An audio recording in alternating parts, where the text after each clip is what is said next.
എല്ലാവർക്കും നമസ്കാരം. LB academy online ക്ലാസിന്റെ പുതിയൊരു വീഡിയോയിലേക്ക് എല്ലാവർക്കും സ്വാഗതം. അപ്പോൾ ഇന്ന് വന്നിരിക്കുന്നത് നമുക്കറിയാം, നമ്മുടെ 2025 ഏപ്രിൽ ബാച്ചിലേക്ക് രജിസ്ട്രേഷൻ നടത്തിയിട്ടുള്ള NIOS SSLC +2 വിദ്യാർത്ഥികൾ, നിങ്ങൾ ശ്രദ്ധിക്കുക, നിങ്ങളുടെ ട്യൂട്ടർ മാർക്കിന്റെ അസൈൻമെന്റ് അല്ലെങ്കിൽ നിങ്ങളുടെ അസൈൻമെന്റും പ്രൊജക്റ്റും ഒക്കെ ഓൺലൈനായി സമർപ്പിക്കേണ്ട അവസാന തീയതി 2025 ജനുവരി 31 ആണ് അല്ലേ. അപ്പൊ അതിന് മുൻപായിട്ട് തന്നെ നമ്മൾ ഈ ഒരു അസൈൻമെന്റും പ്രൊജക്റ്റ് ഒക്കെ എഴുതി തയ്യാറാക്കി ഓൺലൈനായിട്ട് സമർപ്പിക്കണം.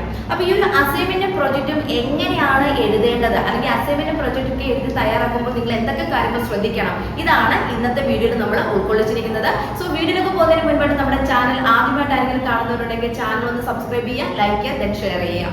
അതോടൊപ്പം തന്നെ നമ്മുടെ 2025 ഒക്ടോബർ ബാച്ചിലേക്കുള്ള NIOS SSLC +2 commerce, humanities, science ബാച്ചുകളിലേക്കുള്ള admission LB academy online class നടന്നുകൊണ്ടിരിക്കുന്നു. ലോകത്ത് എവിടെയുള്ളവരാണെങ്കിലും നിങ്ങളുടെ മുടങ്ങിപ്പോയ SSLC +2 പഠനം നിങ്ങൾക്ക് കംപ്ലീറ്റ് ചെയ്യണമെന്ന് നിങ്ങൾ ആഗ്രഹിക്കുന്നവരാണെങ്കിൽ ഉടൻ തന്നെ സ്ക്രീനിൽ കാണുന്ന നമ്പറിൽ കോൺടാക്ട് ചെയ്യാം. അപ്പൊ നമുക്ക് കാര്യങ്ങൾക്ക് കടക്കാം. നമുക്കറിയാം, നമ്മുടെ 2025 ഏപ്രിൽ ബാച്ചിലേക്ക് പരീക്ഷ എഴുതാൻ പോകുന്ന ഒരുപാട് NIOS SSLC +2 വിദ്യാർത്ഥികളുണ്ട് അല്ലെ. അപ്പൊ നിങ്ങളെ സംബന്ധിച്ച് നിങ്ങൾക്ക് ഈ ഒരു അസൈൻമെന്റ് പ്രോജക്റ്റ് എങ്ങനെയാണ് എഴുതേണ്ടത്, അല്ലെങ്കിൽ എന്താണ് ഈ അസൈൻമെന്റ്, എന്താണ് ഈ പ്രോജക്റ്റ് എന്നുകൊണ്ട് അർത്ഥമാക്കുന്നത്, ഈ അസൈൻമെന്റ് പ്രോജക്റ്റ് ഒന്ന് തന്നെയാണോ എന്നൊക്കെ ഒരുപാട് സംശയങ്ങളാണ്. അതുപോലെ തന്നെ ഇത് എങ്ങനെ എഴുതിയിട്ട് നമ്മൾ സമർപ്പിക്കേണ്ടത്, അല്ലെങ്കിൽ ഓൺലൈൻ ആയിട്ടാണോ ഓഫ്ലൈൻ ആയിട്ടാണോ, അങ്ങനെ ഒരുപാട് സംശയങ്ങൾ നിങ്ങളുടെ ഉള്ളിൽ നിലനിൽക്കുന്നുണ്ട് അല്ലെ. അപ്പൊ അതൊക്കെ നമുക്ക് ഇന്നത്തെ ഈ ഒരു വീഡിയോയിലൂടെ ക്ലിയർ ചെയ്യാം. അപ്പൊ നോക്കിക്കാൻ, നമുക്കറിയാം ഏതൊരു അക്കാദമിക് ഇയറിൽ രജിസ്ട്രേഷൻ ചെയ്ത സ്റ്റുഡൻസ് ആണെങ്കിലും ഈ ഒരു അസൈൻമെന്റ് അല്ലെങ്കിൽ പ്രൊജക്ട് എന്ന് പറയുന്നത് കമ്പൾസറി ആണ്. അത് നിങ്ങൾക്ക് എല്ലാവർക്കും അറിയാവുന്നതാണ്. NIOSൽ SSLC അല്ലെങ്കിൽ +2 പഠിക്കുന്ന ഒരു സ്റ്റുഡന്റിനെ സംബന്ധിച്ച് അസൈൻമെന്റ് അല്ലെങ്കിൽ ട്യൂട്ടർ മാർക്കിന്റെ അസൈൻമെന്റ് അല്ലെങ്കിൽ TMA അല്ലെ, ഇതെന്ന് പറയുന്നത് കമ്പൾസറി ആയിട്ടുള്ള ഒരു സംഭവം തന്നെയാണ്. നമുക്ക് എല്ലാവർക്കും അറിയാവുന്ന ഒരു കാര്യമാണ്, നമ്മുടെ NIOS വഴി SSLC അല്ലെങ്കിൽ +2 കരസ്ഥമാക്കാൻ ഉദ്ദേശിക്കുന്ന ഒരു വ്യക്തിയെ സംബന്ധിച്ച് അവർക്ക് 33 മാർക്ക് ഉണ്ടെങ്കിൽ മാത്രമേ NIOS SSLC ആണെങ്കിൽ +2 ആണെങ്കിൽ പാസ് ആകത്തുള്ളൂ അല്ലെ. അപ്പൊ ഇവിടെയാണ് നമ്മുടെ ട്യൂട്ടർ മാർക്കിന്റെ അസൈൻമെന്റിന്റെ പ്രസക്തി എന്ന് പറയുന്നത്. അപ്പൊ ഈ ഒരു അസൈൻമെന്റ് പ്രൊജക്ട് സബ്മിറ്റ് ചെയ്തിട്ടുള്ള ഒരാളെ സംബന്ധിച്ച് പറയുകയാണെങ്കിൽ ആ ആള് തിയറി പരീക്ഷയ്ക്ക് 26 മാർക്ക് എഴുതി വാങ്ങിച്ചാൽ മതി. ഇനി പ്രാക്ടിക്കൽ ഒക്കെ ഉള്ള വിഷയങ്ങൾ, അതായത് ഫിസിക്സ്, കെമിസ്ട്രി ഇങ്ങനെയുള്ള വിഷയങ്ങളൊക്കെ ആണെങ്കിൽ നമുക്കതറിയാം 21 മാർക്കാണ് വേണ്ടത് അല്ലെ. അപ്പൊ പ്രാക്ടിക്കൽ ഇല്ലാത്ത വിഷയങ്ങളാണെങ്കിൽ 26 മാർക്ക് നമ്മൾ എഴുതി വാങ്ങിച്ചു കഴിഞ്ഞാൽ പ്ലസ് നമ്മുടെ അസൈൻമെന്റിന്റെ പ്രൊജക്ടിന്റെ കൂടെ മാർക്ക് കൂടെ ആഡ് ചെയ്ത് 33, അതായത് 26ന്റെ ബാലൻസ് മാർക്ക് നമുക്ക് ട്യൂട്ടർ മാർക്കിന്റെ അസൈൻമെന്റിൽ കിട്ടിയാൽ മതി. മനസ്സിലായോ? അപ്പൊ അങ്ങനെ ടോട്ടൽ കാൽക്കുലേറ്റ് ചെയ്യുമ്പോൾ 33 മാർക്ക് കിട്ടിക്കഴിഞ്ഞാൽ ഇയാൾ നമ്മള് ഈ ഒരു NIOS SSLC അല്ലെങ്കിൽ +2 ആണെങ്കിൽ പാസ് ആണെന്ന് നമുക്ക് പറയാം. അപ്പൊ ഈ ഒരു അസൈൻമെന്റ് പ്രോജക്ട് സബ്മിറ്റ് ചെയ്തിട്ടില്ലെങ്കിലോ അവിടെയാണ് നിങ്ങൾക്ക് പ്രശ്നം പറ്റുന്നത് അല്ലെ. അസൈൻമെന്റ് പ്രോജക്ട് സബ്മിറ്റ് ചെയ്തിട്ടില്ല എന്നുണ്ടെങ്കിൽ നമ്മുടെ എഴുത്ത് പരീക്ഷയിൽ നമ്മൾ എഴുതി തന്നെ എന്ത് ചെയ്യണം, 33 മാർക്ക് നമ്മൾ വാങ്ങിക്കണം. അത് നിങ്ങളെ സംബന്ധിച്ച് വളരെ ബുദ്ധിമുട്ടുള്ള കാര്യമാണ്. കാരണം നമ്മുടെ ചോദ്യപേപ്പർ മാറ്റം വന്നതിന്റെ അടിസ്ഥാനത്തിൽ അല്ലെങ്കിൽ സിലബസ് മാറ്റം വന്നതിന്റെ അടിസ്ഥാനത്തിൽ നമുക്ക് പഠിച്ച് 33 മാർക്ക് വാങ്ങാന്ന് പറഞ്ഞു കഴിഞ്ഞാൽ കുറച്ച് ബുദ്ധിമുട്ടുള്ള കാര്യം തന്നെയാണ്. കാരണം എല്ലാവരും ജോലി ചെയ്യുന്ന ആൾക്കാരും എല്ലാം നിങ്ങളുടേതായിട്ടുള്ള ഒരുപാട് തിരക്കുകളൊക്കെ ഉള്ള ആളുകളായിരിക്കും നിങ്ങൾ. അതിന്റെ ഇടയിലായിരിക്കും നമ്മൾ ഈ SSLC അല്ലെങ്കിൽ +2 ഒക്കെ നമ്മുടെ ഒരു സൈഡിൽ കൂടെ കൊണ്ടുപോകുന്നത് അല്ലെ. അപ്പൊ 33 മാർക്ക് എന്ന് പറഞ്ഞാൽ ഭയങ്കരമായിട്ടുള്ള ഒരു മാർക്ക് തന്നെയാണ്. അത് നിങ്ങളെ സംബന്ധിച്ച് ബുദ്ധിമുട്ടുള്ള കാര്യമാണ്. അപ്പൊ എന്ത് ചെയ്യുക, നിങ്ങൾ ഈ അസൈൻമെന്റും പ്രൊജക്റ്റും എഴുതി സബ്മിറ്റ് ചെയ്യണം. അപ്പൊ അങ്ങനെ ചെയ്ത് കഴിഞ്ഞാൽ നിങ്ങൾക്ക് 26 മാർക്ക് നിങ്ങൾക്ക് എഴുതി വാങ്ങിച്ചാൽ മതി. ഇനി പോട്ടെ, പ്രാക്ടിക്കലി ഞാൻ മുമ്പ് പറഞ്ഞുള്ള ഫിസിക്സ്, കെമിസ്ട്രി ഒക്കെ പ്രാക്ടിക്കൽ വിഷയങ്ങൾ വരുമ്പോൾ അതിന്റെ പാസ് മാർക്ക് വേറെ വരുന്നത് 21 ആ റേഞ്ച് ഒക്കെ വരുന്നത്. അപ്പൊ അതുകൊണ്ടാണ് പറയുന്നത്, നിങ്ങൾ ഒരു കാരണവശാലും നിങ്ങളുടെ അക്കാദമിക് ഇയറിൽ ഈ ഒരു അസൈൻമെന്റ് പ്രോജക്റ്റ് സബ്മിറ്റ് ചെയ്യാൻ മറക്കരുത് എന്ന് പറയുന്നത് കമ്പൽസറി ആയിട്ടുള്ള കാര്യമാണ്. ഈസി ആയിട്ട് നിങ്ങൾക്ക് NIOS പാസ് ആകണമെന്നുണ്ടെങ്കിൽ ഈ ഒരു അസൈൻമെന്റ് പ്രോജക്റ്റ് നിങ്ങൾ മസ്റ്റ് ആയിട്ട് ഓൺലൈനായിട്ട് സമർപ്പിച്ചിരിക്കണം. ക്ലിയർ ആയല്ലോ? ഇനി മറ്റൊരു പ്രത്യേകത, അതായത് മറ്റൊരു സംശയം എന്താണെന്ന് ചോദിച്ചു കഴിഞ്ഞാൽ, ഒരുപാട് ആൾക്കാർ എന്നോട് ചോദിക്കാറുണ്ട്, മിസ്സേ ഈ പ്രാവശ്യം ഞാൻ എക്സാം എഴുതുന്നില്ല, അടുത്ത പ്രാവശ്യം എഴുതുന്നുള്ളൂ എന്ന് പറയും. അപ്പൊ ഇവിടെ നിങ്ങൾ ശ്രദ്ധിക്കുന്ന ഒരു കാര്യമുണ്ട്, നിങ്ങൾ ഏത് അക്കാദമിക് ഇയറിലാണോ രജിസ്ട്രേഷൻ നടത്തിയിട്ടുള്ളത്, ഈ വർഷമാണ് ചെയ്തിട്ടുള്ളതെങ്കിൽ ഇനി ചിലപ്പോൾ നിങ്ങൾ ഈ പ്രാവശ്യം എക്സാം എഴുതുന്നുണ്ടാവില്ല, അടുത്ത പ്രാവശ്യമായിരിക്കും എക്സാം എഴുതുന്നത്.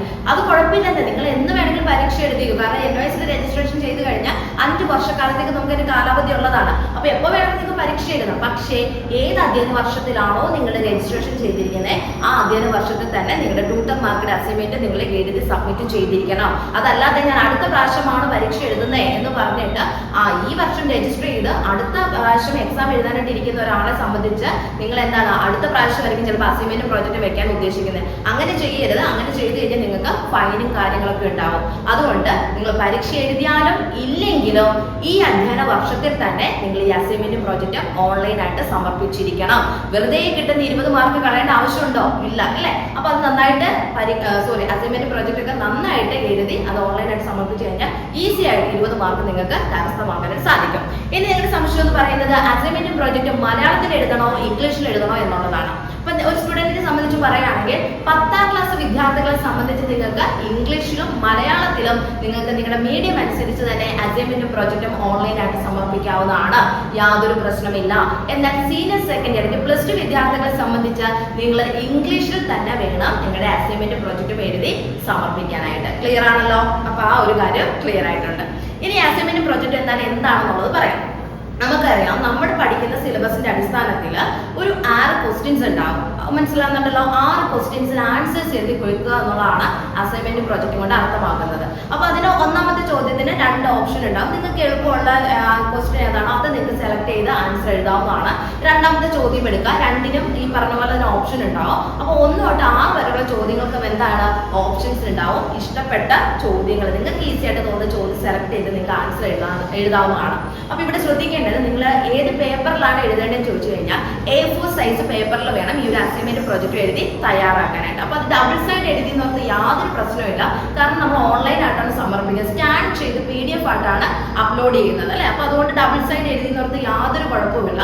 അപ്പൊ നിങ്ങൾ എന്ത് ചെയ്യണം? ബ്ലൂ പെൻ യൂസ് ചെയ്ത് A4 സൈസ് പേപ്പർ വാങ്ങിച്ച്, A4 സൈസ് പേപ്പർ എന്ന് പറയുമ്പോൾ നിങ്ങൾക്ക് എല്ലാവർക്കും അറിയാവുന്ന, അല്ലെങ്കിൽ ബോണ്ട് പേപ്പർ എന്നൊക്കെ പറയും അല്ലെ? ആ പേപ്പറിൽ 4 സൈഡൊക്കെ ഒന്ന് വരച്ച്, ചിലപ്പോൾ അസൈൻമെന്റ് പേപ്പർ എന്നൊക്കെ പറഞ്ഞ് ചിലപ്പോൾ കിട്ടാറുണ്ട്. അത് 4 സൈഡ് വരച്ചിട്ടുള്ളതാണ്. ഇല്ലാന്നുണ്ടെങ്കിൽ നിങ്ങൾ തന്നെ സ്കെച്ച് പെൻ ഒക്കെ യൂസ് ചെയ്ത് 4 സൈഡൊക്കെ ഒന്ന് വരച്ച് നല്ല വൃത്തിയായിട്ട് ആ ഒന്നാമത്തെ ക്വസ്റ്റിന് 1 നമ്പർ ഇടുക. അതിന് സബ് ആയിട്ടുണ്ടെങ്കിൽ A ആണെങ്കിൽ A, B ആണെങ്കിൽ B ക്വസ്റ്റ്യൻ എടുത്തിട്ടുണ്ടെങ്കിൽ അത് കൊടുക്കുക. എന്നിട്ട് ക്വസ്റ്റ്യൻ എഴുതുക, ആൻസർ എഴുതുക. അത് വളരെ നീറ്റ് ആയിട്ട് തന്നെ ചെയ്യാനായിട്ട് നോക്കുക. മനസ്സിലായോ? അതിനുശേഷം അത് എഴുതി കഴിഞ്ഞിട്ട് അടുത്ത പേജ് എന്ന് പറഞ്ഞാൽ അടുത്ത ക്വസ്റ്റ്യൻ നമ്പർ 2ാമത്തെ ആണെങ്കിൽ നിങ്ങൾക്ക് അവിടെ സ്പേസ് ഉണ്ടെങ്കിൽ എഴുതി കൊടുക്കാം. ചിലർ എന്ത് ചെയ്യുന്നറിയോ? പേപ്പർ ഇതാണെങ്കിൽ പേപ്പറിന് ഇവിടെ കൊണ്ടുപോയിട്ട് 1ാമത്തെ ഇവിടെ അങ്ങ് എഴുതി തീർത്തു, 2ാമത്തെ ക്വസ്റ്റ്യൻ ഇവിടെ അങ്ങ് എഴുതി വെക്കും. എന്നിട്ട് എന്ത് ആൻസർ ഉണ്ട് അപ്പുറത്തോട്ട് എഴുതി വെക്കും. അപ്പൊ അങ്ങനെയൊക്കെ ചെയ്യാറുണ്ട്. അപ്പൊ അങ്ങനെയൊന്നും ചെയ്യണ്ട. നമ്മളിപ്പോ ഇവിടെ കറക്റ്റ് എഴുതി കഴിഞ്ഞിട്ട് നമുക്ക് സ്പേസ് ഇല്ല എന്ന് നമുക്ക് തോന്നിക്കഴിഞ്ഞാൽ അപ്പൊ തന്നെ 2ാമത്തെ ക്വസ്റ്റ്യൻ അപ്പുറം എഴുതാനായിട്ട് നോക്കുക. മനസ്സിലായോ? അല്ലാതെ ഇച്ചിരി ഇടയിൽ കൊണ്ടുപോയിട്ട് 2ാമത്തെ ചോദ്യം എഴുതി ഉത്തരം എഴുതാൻ ഇടയില്ലാത്തത് അപ്പുറത്തോട്ട് കൊണ്ടെഴുതുക, അങ്ങനെയൊന്നും ചെയ്യണ്ട. നിങ്ങൾ കറക്റ്റ് ആയിട്ട് 1ാമത്തെ ക്വസ്റ്റ്യൻ എഴുതുന്നു, 2ാമത്തെ ഇവിടെ ഇടയില്ലാന്നുണ്ടെങ്കിൽ നിങ്ങൾക്ക് അപ്പുറത്തെ വശത്തോട്ട് എഴുതി കൊടുക്കുക. അപ്പൊ അങ്ങനെ വളരെ നീറ്റ് ആയിട്ട് 1 to 5 ക്വസ്റ്റ്യൻസ് അസൈൻമെന്റ് ആയിട്ട് എഴുതുക. ഓക്കെ.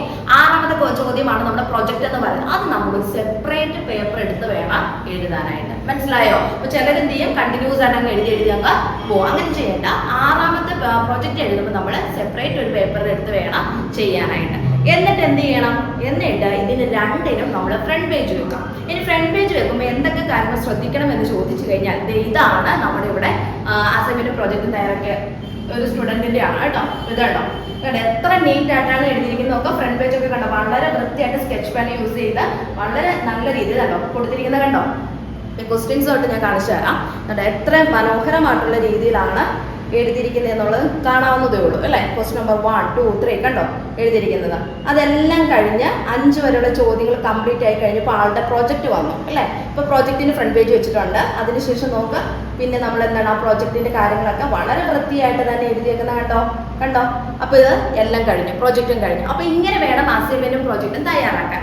ഇനി അസൈൻമെന്റ് പ്രോജക്റ്റ് ഇത് നമ്മൾ PDF ആയിട്ട് കൺവേർട്ട് ചെയ്യുക, അല്ലെങ്കിൽ ഓൺലൈനായിട്ട് സബ്മിറ്റ് ചെയ്യുന്ന സമയത്ത് ഇതേപോലെ ഇങ്ങനെ വരും കേട്ടോ. ഇപ്പൊ നമ്മൾ ഓൺലൈനായിട്ടല്ല സമർപ്പിക്കുന്നത്. എന്നിട്ട് നമ്മളിപ്പോ ഒരു സബ്ജക്റ്റിന്റെ എടുത്ത് നോക്കിക്കഴിഞ്ഞാൽ ഇതേ രീതിയിലായിരിക്കും വരുന്നത് കേട്ടോ. അസൈൻമെന്റ് പ്രോജക്റ്റ് ഇതേപോലെ നമുക്ക് സ്ക്രോൾ ചെയ്ത് കഴിഞ്ഞാൽ കറക്റ്റ് ആയിട്ട് PDF ആ സബ്ജക്റ്റിന്റെ അസൈൻമെന്റ് ഉണ്ട്, പ്രോജക്റ്റ് ഉണ്ട്. അപ്പൊ പ്രത്യേകം ശ്രദ്ധിക്കുക, പേജ് നമ്പർ ഒക്കെ ഇട്ട് കൊടുക്കണം കേട്ടോ.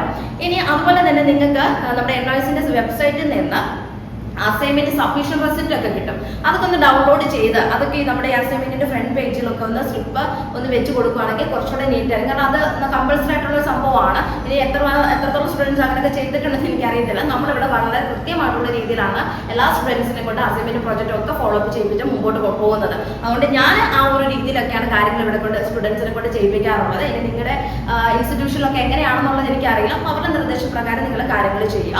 ഓക്കെ. അപ്പോൾ അതിനുശേഷം നമ്മൾ വളരെ വലുപ്പത്തിൽ തന്നെ നിങ്ങളുടെ എൻറോൾമെന്റ് നമ്പർ മുകളിലൊന്ന് കൊടുക്കുക. അപ്പൊ ഇവിടെ ഞാൻ സ്ലിപ്പൊക്കെ വെപ്പിച്ചിട്ടുണ്ട് കേട്ടോ സ്റ്റുഡൻസിനെ കൊണ്ട്. എൻറോൾമെന്റ് നമ്പർ സോഷ്യോളജി ആണ് ഇവിടെ കൊടുത്തത്. അപ്പൊ സോഷ്യോളജി അസൈൻമെന്റ് സബ്ജക്ട് കോഡ് കൊടുക്കുക. അതിനുശേഷം ഇവിടെ ഇതൊക്കെ കണ്ടോ വളരെ വൃത്തിയായിട്ട് കണ്ടോ ലെവലിലാണ് അപ്ലോഡ് ചെയ്തേക്കുന്നത്. അതൊക്കെ നമ്മളിവിടെ പറഞ്ഞു കൊടുത്ത് അങ്ങനെ ചെയ്തേക്കുന്നതാണ്. നെയിം എന്താന്ന് കൊടുക്കുക, ക്ലാസ് ഏതാണ് പ്ലസ് ടു ആണെങ്കിൽ പ്ലസ് ടു, 10th ആണെങ്കിൽ 10th. കോഴ്സ് കൊണ്ട് ഉദ്ദേശിക്കുന്നത് സെക്കൻഡറി ആണോ സീനിയർ സെക്കൻഡറി ആണോ എന്നുള്ളതാണ്. അപ്പൊ അത് വ്യക്തമായിട്ട് കൊടുക്കുക. റോൾ നമ്പർ, നിങ്ങൾക്ക് എല്ലാവർക്കും എൻറോൾമെന്റ് നമ്പർ ഉണ്ട്, അപ്പൊ റോൾ നമ്പർ കൊടുക്കുക. ശേഷം ഫോൺ നമ്പർ, നിങ്ങളുടെ ഫോൺ നമ്പർ കൊടുക്കുക. AI നമ്പർ, നിങ്ങളുടെ NIOS ID കാർഡിന്റെ ഫസ്റ്റ് സെന്റർ സ്റ്റഡി സെന്ററിന് മുമ്പിലായിട്ട് ഒരു 6 നമ്പർ ഉണ്ടാവും, അതാണ് AI നമ്പർ. അതിനുശേഷം നമ്മുടെ സ്റ്റഡി സെന്റർ എങ്ങനെ എഴുതിയിരിക്കുന്നത് നോക്കിയേ. ഇത്ര എഴുതി കഴിഞ്ഞിട്ട് അതിന്റെ അടിയിൽ കണ്ടോ ഇങ്ങനെയാണ് സ്റ്റഡി സെന്റർ എഴുതി കൊടുത്തേക്കുന്നത് കേട്ടോ. അത്ര നീറ്റായിട്ട് എഴുതിയേക്കുന്ന ഫ്രണ്ട് പേജ്. ഈ സെയിം സാധനം തന്നെ നമ്മൾ എവിടെ കൊടുക്കണം? പ്രൊജക്ടിന്റെ ഫ്രണ്ട് പേജിലും കൊടുക്കാം. ഓക്കെ, പ്രൊജക്ട് എഴുതുക. 6ാമത്തെ ചോദ്യമാണ് പ്രൊജക്ട്. അതിനും ഇതേപോലെ തന്നെ എൻറോൾമെന്റ് നമ്പർ, സോഷ്യോളജി പ്രൊജക്ട്, ബാക്കി എന്താണോ നമ്മൾ അസൈൻമെന്റ് ഫ്രണ്ട് പേജ് കൊടുത്തേ ആ സെയിം സാധനം തന്നെ പ്രൊജക്ടിന്റെ ഫ്രണ്ട് പേജിലും കൊടുക്കാനായിട്ട് ശ്രദ്ധിക്കുക. ഓക്കെ, അപ്പൊ ഇത്രയും കാര്യങ്ങളാണ് നമ്മൾ അസൈൻമെന്റ് പ്രൊജക്ട് എഴുതുമ്പോൾ ശ്രദ്ധിക്കേണ്ട കാര്യങ്ങൾ എന്ന് പറയുന്നത്. അപ്പൊ ചിലർ ചോദിക്കും മിസ്സേ ബ്ലാക്ക് പെൻ യൂസ് ചെയ്ത് എഴുതി ഇനി വെട്ടണമെന്ന്. അത് കുഴപ്പമില്ല, ബാക്കിയുള്ള വിഷയങ്ങളൊക്കെ ഉണ്ടല്ലോ. അപ്പൊ നിങ്ങൾക്ക് എത്ര വിഷയങ്ങളാണുള്ളത് അത്രയും വിഷയങ്ങൾ നിങ്ങൾ ബ്ലൂ പെൻ യൂസ് ചെയ്ത് എഴുതുന്നതായിരിക്കും കുറച്ചുകൂടെ നല്ലത്. കാരണം സ്കാൻ ചെയ്ത് നമുക്ക് വരുമ്പോഴത്തേന് കുറച്ച് വൃത്തിയായിട്ട് ഇരിക്കുന്ന ബ്ലൂ പെൻ യൂസ് ചെയ്തിട്ട് ചെയ്യുമ്പോഴായിരിക്കും കുറച്ച് ക്ലിയർ ആയിട്ട് കിട്ടുന്നത്. അപ്പൊ ബ്ലൂ പെൻ യൂസ് ചെയ്തിട്ട് തന്നെ എഴുതാം. സ്കെച്ച് പെൻ യൂസ് ചെയ്യാം. ഫ്രണ്ട് പേജിലൊക്കെ നിങ്ങൾക്ക് എന്തെങ്കിലും ഡിസൈൻസ് ഒക്കെ കൊടുക്കണമെന്നൊക്കെ കൊടുക്കാം, യാതൊരു പ്രശ്നവും വരുന്നില്ല. ഓക്കെ, അപ്പൊ അസൈൻമെന്റ് സബ്മിഷൻ റെസിപ്റ്റ് ഒക്കെ ഉണ്ടെങ്കിൽ അത് കൊടുക്കാം. ഇല്ലാത്തവര് നിങ്ങളുടെ ഇൻസ്റ്റിറ്റ്യൂഷൻകാർ പറയുന്നത് എന്താണോ അതനുസരിച്ച് മുമ്പോട്ട് കാര്യങ്ങൾ ചെയ്യാം. ഞാനിവിടെ ചെയ്യിപ്പിക്കുമ്പോൾ അതിന് കറക്റ്റ് ആ ഒരു ഫോർമാറ്റ് കറക്റ്റ് ആ കാര്യങ്ങളൊക്കെ ഫോളോ അപ്പ് ചെയ്തിട്ടാണ് നമ്മുടെ സ്റ്റുഡൻസിനോട് എല്ലാ കാര്യങ്ങളും നമ്മൾ ചെയ്യിപ്പിക്കാറുള്ളത്. ഓക്കെ, അപ്പൊ ഈ കാര്യങ്ങളൊക്കെ നിങ്ങൾക്ക് ക്ലിയർ ആയിട്ട് വിചാരിക്കണം. പിന്നെ അതുപോലെ തന്നെ നമ്മൾ അസൈൻമെന്റ് പ്രോജക്റ്റ് ഓൺലൈനായിട്ട് സമർപ്പിക്കുന്ന സമയത്ത് അത് PDF ആയിട്ടുള്ള രീതിയിൽ കൺവേർട്ട് ചെയ്യണം. അതുപോലെ തന്നെ മാക്സിമം സൈസ് ഉണ്ടായിരുന്നു. അപ്പൊ അത് മാക്സിമം എനിക്കൊന്ന് 5 MB എന്ന് തോന്നുന്നു, അത്രയും പോകട്ടെ. നിങ്ങളൊരു 3 MB ഒക്കെ ആക്കിയിട്ട് ആ ഒരു സൈസിന്റെ ഫോർമാറ്റിലാക്കിയിട്ട് നിങ്ങൾ അപ്ലോഡ് ചെയ്യുക. പിന്നെ ചിലർ ചെയ്യുന്നൊരു കാര്യമുണ്ട്, ഇപ്പം എല്ലാ സബ്ജക്റ്റിന്റെയും കൂടെ അസൈൻമെന്റ് പ്രോജക്റ്റ് എന്ത് ചെയ്യും, ഒറ്റ ഒരു PDF ആയിട്ട് അങ്ങോട്ട് കൺവേർട്ട് ചെയ്ത് തരും. അങ്ങനെ ഒരിക്കലും ചെയ്യില്ല. നിങ്ങൾക്ക് 5 വിഷയം ഉണ്ടെങ്കിൽ 5 എണ്ണത്തിന്റെയും PDF സെപ്പറേറ്റ് വേണം. മനസ്സിലായോ? ഇപ്പൊ ഇംഗ്ലീഷിന്റെ അസൈൻമെന്റ് പ്രോജക്റ്റ് ഒരു PDF, ദെൻ അത് കഴിഞ്ഞ ശേഷം മലയാളത്തിന്റെ അസൈൻമെന്റ് പ്രോജക്റ്റ് ഒരു PDF, ഹിന്ദി അസൈൻമെന്റ് പ്രോജക്റ്റ് ഒരു PDF, അങ്ങനെ സെപ്പറേറ്റ് ഓരോ എങ്കിലല്ലേ നമുക്ക് സബ്ജക്ട് ബേസ് ആയിട്ട് അപ്ലോഡ് ചെയ്ത് കൊടുക്കാനായിട്ട് പറ്റത്തുള്ളൂ. ചില ആളുകൾ ചെയ്യുന്നത് എല്ലാ വിഷയങ്ങളും ഒറ്റ PDF ആണ്. അപ്പൊ ഞാൻ ഇവിടെ ഇങ്ങനെ സ്ക്രോൾ ചെയ്ത് നമ്മുടെ ഇവിടുത്തെ സ്റ്റുഡൻസ് തന്നെ ചെയ്യാറുണ്ട് കേട്ടോ. ഇങ്ങനെ സ്ക്രോൾ ചെയ്യും. അപ്പൊ നോക്കുമ്പോ ഇങ്ങനെ ഒരു നീണ്ട ലിസ്റ്റാണ് ഫുൾ വിഷയങ്ങൾ. അതിന്റെ ആവശ്യമുണ്ടോ? ഇല്ല. അപ്പൊ നമ്മൾ കറക്റ്റ് കാര്യങ്ങളൊന്ന് മനസ്സിലാക്കുക. അതൊക്കെ നിങ്ങൾക്ക് സിമ്പിൾ ആയിട്ട് മനസ്സിലാക്കുന്ന കാര്യമുള്ളൂ. അസൈൻമെന്റ് പ്രോജക്റ്റ് എഴുതുമ്പോൾ എല്ലാ വിഷയങ്ങൾക്കും അസൈൻമെന്റ് പ്രോജക്റ്റ് ഉണ്ട്, ഓൺലൈനായിട്ട് സമർപ്പിക്കേണ്ടതാണ്, സെപ്പറേറ്റ് വേണം, ഇതൊക്കെ നിങ്ങൾക്ക് അറിയാവുന്ന കാര്യങ്ങളാണ്. അപ്പൊ ഇങ്ങനെയുള്ള കാര്യങ്ങളൊക്കെ മനസ്സിലാക്കിയിട്ട് കാര്യങ്ങൾ ചെയ്യാനായിട്ട് പ്രത്യേകം ശ്രദ്ധിക്കുക. അപ്പൊ ഇന്നത്തെ ഈ ഒരു വീഡിയോ ഞാൻ അവസാനിപ്പിക്കുകയാണ്. എന്താണ് അസൈൻമെന്റ് പ്രോജക്റ്റിന്റെ പ്രസക്തി എന്താണ്, അതുപോലെ തന്നെ അസൈൻമെന്റ് പ്രോജക്റ്റ് ഓൺലൈനായിട്ട് സമർപ്പിക്കുമ്പോൾ എന്തൊക്കെ കാര്യങ്ങൾ നിങ്ങൾ ശ്രദ്ധിക്കണം, ഇതെല്ലാം ഞാനിപ്പോൾ വ്യക്തമായിട്ട് പറഞ്ഞു തന്നിട്ടുണ്ട്. ഇത്രയും കാര്യങ്ങൾ നിങ്ങൾ കറക്റ്റ് ആയിട്ട് ഫോളോ അപ്പ് ചെയ്ത് അസൈൻമെന്റ് പ്രോജക്റ്റ് എഴുതി കഴിഞ്ഞാൽ നിങ്ങൾക്ക് 20ൽ 20 മാർക്ക് കിട്ടുന്നതാണ്. ഇനി ഈ അപ്ലോഡ് ചെയ്തതിന് ശേഷം ഇപ്പൊ ഡാഷ്ബോർഡിൽ നമ്മുടെ അസൈൻമെന്റ് പ്രോജക്റ്റ് ഒക്കെ ഡൗൺലോഡ് ചെയ്യാനുള്ള ഓപ്ഷൻ ആയിട്ടുണ്ട്. അപ്പൊ ഡാഷ്ബോർഡിൽ നിന്ന് നിങ്ങളുടെ അസൈൻമെന്റ് പ്രോജക്റ്റ് നിങ്ങൾ ഡൗൺലോഡ് ചെയ്തെടുക്കാനായിട്ട് പ്രത്യേകം ശ്രദ്ധിക്കുക. ഓക്കെ, അപ്പൊ എല്ലാ കാര്യങ്ങളും ക്ലിയർ ആയിട്ട് വിചാരിക്കുന്നു. ഇനി എന്തെങ്കിലും ഡൗട്ടോ കാര്യങ്ങളോ ഉണ്ടെങ്കിൽ താഴെ കമന്റ് ബോക്സിൽ കമന്റ് ആയിട്ട് ചോദിക്കുക. അപ്പൊ സമയം കിട്ടുന്നതിനനുസരിച്ച് റിപ്ലൈ തരുന്നതായിരിക്കും കേട്ടോ. ഇനി അതുപോലെ തന്നെ നമ്മുടെ അഡ്മിഷൻസിനോ ട്യൂഷൻസിനോ ഒക്കെ നിങ്ങൾക്ക് കോൺടാക്ട് ചെയ്യാവുന്നതാണ്. താഴെ നമ്പർ കോൺടാക്ട് ചെയ്യുക. വിളിച്ചിട്ട് കിട്ടിയില്ലാന്നുണ്ടെങ്കിൽ ജസ്റ്റ് വാട്സപ്പിൽ ഒന്ന് മെസ്സേജ് അയച്ചിടുക. ഓക്കെ, അപ്പൊ ഇത്രയും കൊണ്ട് നമ്മുടെ ഇന്നത്തെ വീഡിയോ ഞാൻ നിർത്തുകയാണ്. അപ്പൊ നിർത്തുന്നു. NIOS സംബന്ധിച്ചിട്ടുള്ള പുതിയ ഇൻഫർമേഷൻസുമായി നെക്സ്റ്റ് വീഡിയോയിൽ കാണാം. Thank you.